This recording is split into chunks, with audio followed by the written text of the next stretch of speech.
Welcome back. સમાચારો સાથે આગળ વધીએ તો સેમીફાઇનલ પહેલા ટીમ ઇન્ડિયાના કેપ્ટન મુદ્દે રાજનીતિ થઈ રહી છે. કોંગ્રેસના પ્રવક્તા શમા મોહમ્મદ સામે સાંસદે પ્રહાર કર્યા. હેમાંગ જોશીએ ક્રિકેટની ભાષામાં જ જવાબ આપ્યો છે. કોંગ્રેસ કેપ્ટનનો સક્સેસ રેટ તળિયાથી પહેલા નંબરે આવે છે. કોંગ્રેસ કેપ્ટને કરિયરમાં કોઈ પણ સક્સેસ મેળવ્યું નથી.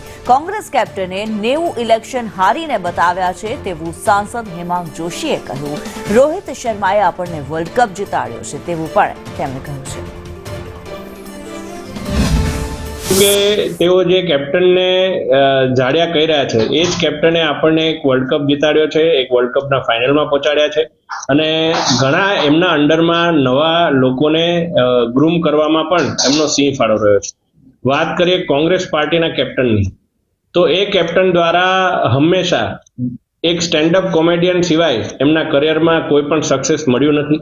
અત્યાર સુધીમાં જે કહેવામાં આવે છે કે એમનો સક્સેસ રેટ, તો એમનો સક્સેસ રેટ એ હંમેશા તળિયાથી પહેલા નંબરમાં રહ્યા છે. હમણાં જ દિલ્હીની ચૂંટણીમાં એમણે ખૂબ જ 2 મોટા ઝીરો લઈ અને પાર્ટીનું નામ રોશન કર્યું છે.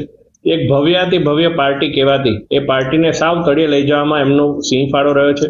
એમના કરિયરમાં, એ કેપ્ટન સાહેબના કરિયરમાં એમણે 90 મેચો એટલે 90 ઇલેક્શન